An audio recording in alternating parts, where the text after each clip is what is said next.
Sem dúvidas, porque não derrotar um elfo mega poderoso mais forte que você que iria exterminar o reino inteiro com um soco, não é mesmo? Hello, Ardo, domo, meu querido e minha querida Kohai, sejam muito bem-vindos para mais um vídeo de Black Clover e seu episódio de número 109, que na minha opinião fica mais conhecido como a determinação de Fíraro, a determinação de Wanik, a relação de Kyodai, por conta de que vemos que o Fíraro se mostrou ser forte, mas não fisicamente, em magia, e sim em laços, em determinação ao salvar seu irmão mais novo. Por conta que a gente já viu desde o episódio 83 que o Fíraro tem uma relação complicada com seu irmão mais novo. A gente viu todas as dificuldades que foram mostradas naquele episódio, a gente viu o estado que o Fíraro ficou, mas a gente sempre viu que ele sempre quis salvar seu irmão mais novo. E acontece que finalmente chegou esse momento no episódio de número 109, por conta de que vemos que ele deu tudo que tinha, ele poderia ter sido mais uma vez quase morto e inconsciente, ele poderia ficar com ferimentos graves, não é à toa que ele ficou um pouco, mas vemos que ele deu o seu melhor para salvar Orangros, e isso é notável. Por isso eu digo que esse episódio é um dos melhores ao se tratar do desenvolvimento de relações de Black Clover, e foi muito especial porque já marca o desfecho, digamos que do Fíraro e do Orangros, dessa relação complicada de irmãos. A gente vai ver agora o desfecho quando o arco acabar, que daí é quando tá tudo em paz, em harmonia, ou melhor dizendo, é pra ser. Para todo caso, a gente já viu que aqui foi o desfecho, o Fíraro derrota o elfo, ele consegue de certa maneira salvar seu irmão. Foi um episódio muito bonito por conta de o foco ser o Fíraro, digamos que ele notar suas fraquezas, mas ele sempre ser forte ao se tratar do seu irmão. Na minha opinião, eu gostei bastante desse episódio por conta de que ele não precisava ter muita luta, o que ele precisava ter é emoção, e de certa maneira Black Clover conseguiu, mas não para fazer com que você ficasse realmente emocionado, mas sim com que você ficasse talvez cativado, porque eu fiquei. Foi um episódio que me cativou, um episódio cativante, porque ele me deixa com várias emoções, porque é impossível você não gostar do Fíraro. Ele é engraçado, digamos que ele tem essa personalidade toda medrosa, mas nos momentos mais precisos ele é corajoso e isso faz com que eu fique cativado ao ver ele. Por isso eu gostei desse episódio. Para todo caso, vou falar o que eu achei, como foi o que eu gostei, porque basicamente, se você notar, pode ser que eu esteja errado, mas parece que é o mesmo Seiyu do Natsu, de Fartail, o Seiyu que fez Orangros, ou melhor dizendo, o elfo que estava no corpo dele. Então é um fato bem notável isso, porque eu achei muito semelhante a voz deles. E outra coisa que eu já quero deixar bem clara, por que Orangros não matou o desgraçado do Kira? Por que ele ficou enrolando? Você sabe que quando vai enrolar é porque não vai matar, isso a gente já sabe. Mas pra todo caso, sério, sem dúvidas, eu queria muito que ele tivesse matado aquele inútil daquele rei, porque ele não vai fazer falta, ele já podia ser morto. Eu acho que eles poderiam ter mudado bem diferente o mangá e ter matado o rei, ter cortado uma perna, um braço, que teria ficado muito melhor. Pelo menos Orangros, e na versão elfo, teria prestado, teria feito alguma coisa útil que eu teria gostado. Mas vamos falar sobre o episódio de número 109 de Black Clover, que fica mais conhecido como Fíraro salvou Orangros. Então acredito que devemos começar ressaltando uma das melhores cenas do episódio, que já foi a cena do início, do começo. Por conta do quê? Foi a cena de Fíraro salvando Phineas. E isso foi muito importante porque já entra como uma das melhores cenas de salvamentos dos animes, ou ao menos desse ano, em minha opinião. Por conta do que? A gente viu que no mangá, na fase atual, tem muita gente que tá shippando Fíraro e Phineas. E a gente não tem culpa por conta de que foi mostrado realmente uma possibilidade que no anime já está sendo mostrado, mas as pessoas não percebem porque shippam muito Vanessa e Fíraro. Então acontece que tá complicada a situação para o nosso querido Fíraro. Mas eu diria que ambos os chips são interessantes. Eu já quero deixar isso colocado e pelo menos já estou comentando aqui, porque caso você não leia o mangá, você já começa aí a criar um chip entre Fíraro e Phineas. Mas então, o que eu falo que foi muito legal a cena, porque ela seria morta realmente, digamos que pela magia especial do elfo que está possuindo o corpo do Orangros. Então na hora que ele iria acertar ela, o Fíraro só usa a magia dele espacial como se fosse um escudo, e ele consegue se teleportar, digamos, para onde ela estava e a salva. E foi uma das melhores cenas, na minha opinião. A gente já viu que o Yami já chega falando: "Seu Fíraro, para aí de bancar o herói." Foi muito engraçado isso. Mas então, acontece que daí vemos também, vai para outra cena bem importante, que o Fíraro já fala lá pro Otostan dele, para eles se retirarem junto da Phineas, que ali vai ficar perigoso. Daí a gente já viu que o pai dele ainda meio que o menospreza, fala: "Você só é um transporte dos touros negros." E daí vemos o momento que o Fíraro mostra que ele estava como um herói. Ele só fala: "Não importa se eu só sou o transporte dos touros negros ou se sou o vice-capitão do Alvorecer Dourado. Isso aqui é entre eu e Orangros. Eu devo salvá-lo como o irmão mais velho." Então foi épica essa cena, porque ele não estava ali como um cavaleiro mágico, mais do que tudo, ele estava como o irmão do Orangros. Então foi uma das melhores cenas de Black Clover e sem dúvidas é uma das mais marcantes para para o próprio personagem, para o próprio Fígaro, que vemos o crescimento dele, pessoal. Ele não estava medroso, porque ele estava tendo coragem para salvar seu irmão mais novo. Então foi uma cena muito especial, porque ele realmente poderia ter sido morto, porque digamos que o nível de magia dos elfos dava para sentir bem de longe, não é mesmo? Então foi bem importante essa cena. Vemos que daí o Fígaro teleporta eles, ou melhor dizendo, o Yami já joga eles para o portal do Fígaro, e assim, digamos falando, vai o Bassan, vai o Sam. Que a Phineas foi a única que não foi jogada, porque ela viu a situação realmente que ela não poderia ficar. Daí aquele Kusou, rei lá, ele já disse: por que você não foi o primeiro que fez esse teleporte para mim, essa magia? Vemos que o Fígaro já pensa: sério, você como rei tá falando isso mesmo? E é verdade, porque sejamos honestos, aquele rei é muito medroso e inútil. E como o Fígaro pensou, eu acho que a fase do Fígaro é tipo: eu realmente tenho que salvar você? Eu posso deixar você ser morto por ele, eu acho. Porque seria essa a reação que eu teria quase. Então, acontece que vemos que o Fígaro iria utilizar a magia do rei, só que acontece que o Rangrus não deixou, porque ele já fala: você pode tirar aqueles inúteis dali, mas aquele rei inútil é meu, eu vou despedaçar ele. Então foi muito engraçado essa cena, porque, sério, foi muito divertido de acompanhar. Pra todo caso, vemos que o Jack já joga o rei para longe, tipo, ele caiu muito. Então foi muito boa essa parte, porque, tipo, o rei só vai aparecer agora no final, digamos que do arco, bem final. Na verdade, nem é final do arco, é o início de um arco novo. Então, tipo, basicamente ele só vai aparecer bem depois, ele nem aparece mais, se isso já te alegra. Mas então, acontece que vemos que a luta começa finalmente. A gente vê Jack, Yami e Fígaro contra Rangrus. Acredito que a gente já tá entrando até no final do episódio, porque basicamente a luta foi bem rápida e eu só vou ressaltar o que eu achei de importante. Então, vamos começar. Para todo caso, vemos que o Rangrus mostra o talento dele como vice-capitão do Alvorecer Dourado, ou melhor dizendo, o elfo está utilizando-se desse corpo extremamente talentoso e poderoso. Afinal, vemos que ele conseguiu fazer com que a magia espacial ficasse no modo automático de defesa, ou seja, ninguém poderia se aproximar ou seria morto, e acontece que assim ele ainda conseguia contra-atacar. Isso deve-se ao fato de que os elfos possuem uma mega magia poderosa, então devemos lembrar que o Rangrus até pode ser talentoso, só que o elfo soube utilizar esse talento e floresceu ainda mais. Então ocorre que vemos que foi difícil, até que a mentalidade do Jack de querer cortar as coisas e a cada vez mais que ele tem esse desejo aumenta, e isso influencia fazendo com que ele despertasse uma melhoria em sua técnica, ou seja, ele pode cortar qualquer propriedade mágica até magia espacial, e vemos que assim ele consegue utilizar-se de sua magia. O Yami usa o corte imbuído das trevas, tem um nível muito mais apelão, que foi dito lá a magia, e assim eles conseguem cortar de certa maneira o Rangrus. Só que só isso não foi suficiente, como vimos. E o que ocorre é que o Rangrus consegue jogar os dois para longe. O Fígaro tá agindo de suporte, ele utilizou a magia do bater dos anjos caídos, ele teleportou os dois, e devemos ressaltar que o Fígaro nesse momento estava com graves ferimentos, ele estava dando o seu melhor, digamos que ele estava sendo aquele escudo que estava sendo gravemente ferido para fazer com que seus companheiros conseguissem atacar o Rangrus.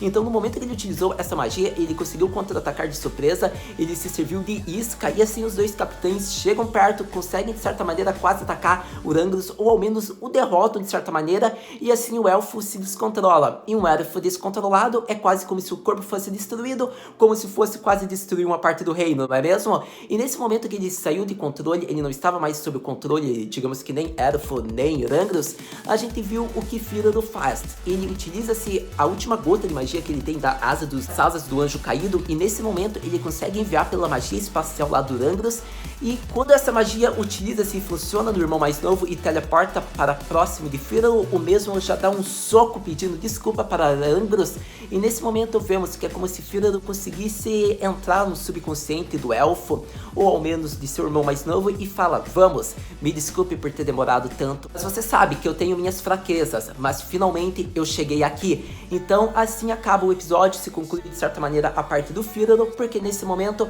vai para a parte que o Yami fala que ele bancou o herói, mas fez um ótimo trabalho. Yokuyata Otsukare Fígaro, por conta que acaba do Yami sorrindo junto do Jack, e acaba dos irmãos Varodes juntos, de mãos dadas, digamos que inconsciente. Então foi uma cena muito bonita e especial, porque a gente viu que o Yami realmente ele colocou meio que uma cortina segurando o corpo do Rangrus, porque não dava para saber se o elfo voltaria, e quanto ao Fígaro já tem um mago curando ele. Então foi uma cena mega importante, porque realmente eu acho que mais do que colocar força, colocar poder, não era necessário isso nesse episódio. Nesse episódio o necessário era mostrar a determinação do irmão mais velho, mesmo não sendo talentoso, mesmo tendo suas fraquezas, mas sendo poderoso em determinação e a utilizar sua magia da maneira certa. E assim ele consegue salvar Rangrus, que é seu irmão mais novo. Então o laço da relação desses dois foi muito bonita, eu acho que já foi um possível desfecho realmente, como eu disse, e eu particularmente gostei de tudo o que aconteceu, mas como eu disse, foi forçado, foi muito, digamos que sobrecarregado, foi muito, como posso dizer, protagonismo do Fírolo, foi muito especial esse soco ter derrotado o elfo, de certa maneira foi. Mas devemos lembrar que, sem dúvidas, quando o elfo está com o corpo descontrolado, não há, digamos que, uma consciência plena controlando. Então podemos dizer que o soco fez com que acordasse, digamos que, a alma do corpo realmente. Podemos acreditar que foi isso. Mas, para todo caso, acredito que eu já ressaltei a parte que eu queria sobre Fírolo e Rangrus. Acredito que devo falar de uma cena que eu havia esquecido e que devemos ressaltar, foi a cena realmente do começo do episódio. A cena em que vemos Mimosa e seu irmão narcisista junto lá do Ochan dos fungos. Foi uma cena legal porque mostra o trabalho e a equipe deles, a maneira com que eles conseguiram, digamos, salvar as pessoas que estavam ainda presas na mansão, mesmo sob o domínio dos elfos. Mostra como é poderosa a magia de Sakura, a magia de cerejeiras, e mostra que a Mimosa foi o plano estratégico, a mente, ela que conseguiu coordenar onde eles poderiam fugir, além dos fungos estarem enfraquecendo os elfos. Então foi bem interessante essa cena porque destaca, digamos, que a estratégia deles, mas vemos que um elfo chegou rapidamente sem eles sentirem a presença. Para todo caso, acredito que vai ter destaque nos próximos episódios, a parte envolvendo a Mimosa, mas eu já deveria destacar ela, porque é uma wife que eu gosto bastante da obra, e às vezes eu até shippo com Asta, embora Asta Noire também seja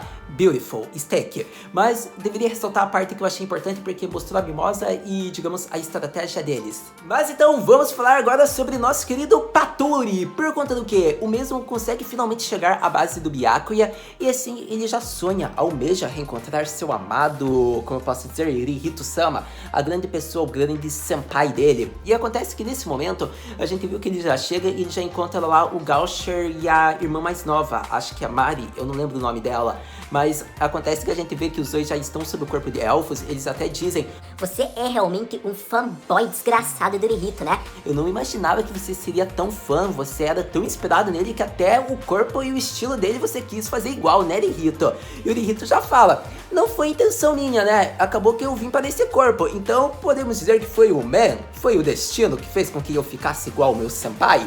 Então basicamente foi muito legal isso, e agora a gente vai para as partes importantes, porque o Raya nos disse informações interessantes sobre o Rihito, e eu diria que são 3 pontos importantes, então vamos para o primeiro. O primeiro é que o Rihito, ele não está se recordando de suas memórias no total, então isso se deve ao fato da magia proibida provavelmente que ele utilizou. Segundo fato importante, ele está em um corpo artificial. O que podemos levar a crer nisso?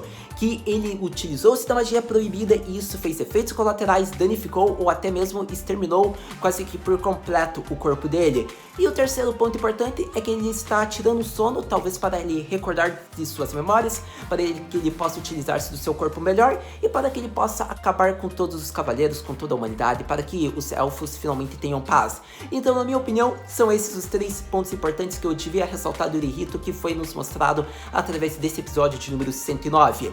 Mas para todo caso, vamos concluir agora falando do desfecho que foi o episódio. Afinal, vemos a fala do Yami e do Jack, vendo que Rihito e companhia estão chegando próximo deles. Sem dúvidas, meu querido e minha querida Kohai, foi um ótimo episódio de Black Clover, pelo fato de que eles desenvolveram o Fírolo e Rangrus, eles mostraram, digamos que a intuição do Yami, por conta de que o próprio pensa, eles devem ter um plano a fundo disso, eles devem estar planejando alguma coisa a mais. Não é à toa que eles estariam vindo com essa base para esse local exatamente. Então provavelmente o Yami já está pressentindo algo, e foi mostrado o plano dos elfos. O plano deles é utilizar-se do colar que é de Yuno e Asta, para que eles possam utilizar-se de uma magia mega poderosa que irá exterminar o reino de Clover, ou até mesmo o reino inteiro, digamos que todos os reinos. Eu não me lembro ao certo como o episódio mostrou, mas eu acredito que é apenas o reino de Clover, a região ali, os humanos daquele local. Então foi bem interessante porque mostra o colar de Yuno e Asta. E esse colar é muito importante porque ele está sob posse de Yuno, porque são 2 colares. O segundo, que é do Asta, não tá com Asta porque ele iria perder, mas o Yuno já não, porque ele guarda melhor as coisas dele. Então acontece que como o Yuno teve o corpo dele controlado por um elfo, como o Rihito já fala, agora que eles têm o colar, eles podem utilizar-se dessa magia. O que podemos levar levar a crer que esse colar vai ser muito importante para que eles consigam utilizar a magia de grande escala, mas a importância do colar já mostra talvez um pouco da origem de Yuno e da origem de Asta. Afinal, se isso tem a ver com uma magia mega poderosa, uma magia dos Elfos, e a gente sabe que o Yuno desde bebê estava com esse colar quando foi recebido lá pelo Shippa-san e pela Shishtariri, podemos acreditar que isso tem muito a ver, com a origem de Yuno, ao menos. A do Asta eu até acredito porque ele está com o mesmo colar, ele estava no mesmo local que o Yuno estava, ele também foi recebido pela Shishtariri e pelo Shippa-san, mas eu acredito que o Yuno em especial, afinal ele teve o corpo dele controlado por um elfo, ele estava com aquele colar, é o mesmo colar que foi mostrado que vai ser utilizado para o plano, então provavelmente a gente vai saber um pouco ao menos do colar, e assim talvez seja uma ligação para mostrar já a origem de Asta e de Yuno, quem sabe, não é mesmo? Mas para todo caso, acredito que ressaltei tudo que eu queria do episódio, acho que foi um episódio muito legal porque ele já dá indícios do que pode acontecer ao longo, digamos que em torno do Yuno, em torno do Asta, o plano dos Elfos mostra que terá grandes batalhas, afinal o Yami já está no campo central da batalha. A gente também deve ressaltar, digamos que o desfecho que já teve, digamos, da relação do Firano, outro personagem dos Touros Negros que foi desenvolvido. Devo dizer que o episódio da semana passada, esse episódio foi muito bom e muito especial, afinal a Nowari ganhou um destaque, ela teve o reconhecimento, o desenvolvimento completo, seja em nível de poder, seja em nível de reconhecimento do Onisama dela. Dessa vez foi o Firano agindo como o Onisama e salvando o seu Ototo, então eu diria que a maioria dos Touros Negros já estão ganhando seu desenvolvimento, como eu falei, ainda terão vários outros participantes, membros dos Touros Negros que terão um grande destaque nesse arco. Mas para todo caso, sua pergunta é, Haru-senpai, o que podemos esperar para o próximo episódio de Black Clover? No próximo episódio de Black Clover, meu querido e minha querida Kohai, provavelmente já sabemos o que vai acontecer. Finalmente o foco volta para o protagonista. Veremos Asta e Gaucher, algo muito interessante, tendo em vista que o Gaucher já está transformado, ele já está no local, o que mostra que os Touros Negros irão exatamente para o local preciso. Eles vão para onde a base do Byakuya foi, ou seja, para as 3 casas reais, onde está Firano, onde está, digamos que o Yami, o Jack. Então vai ser bem interessante isso, porque a gente vai ver, digamos que o Gaucher na versão elfo, a gente vai ver se ele está consciente ainda da realidade dele como humano, ou se ele foi realmente para o corpo completo de elfo. Eu acho que isso vai ser bem interessante. Devemos ressaltar também o fato que vai estar todos os Touros Negros em grande parte, até a Noelle indiretamente, apesar que ela está em outra, ela está na casa real lá dela, mas para todo caso, todos estarão próximos da mesma região, então vai ser bem interessante isso, por conta de que veremos talvez uma possível batalha entre Asta e seu companheiro. Bom, eu sei de uma coisa, assistindo a gente conversa. Muito obrigado por ter visto esse vídeo até agora, a gente se vê no próximo vídeo de Black Clover Mata, né?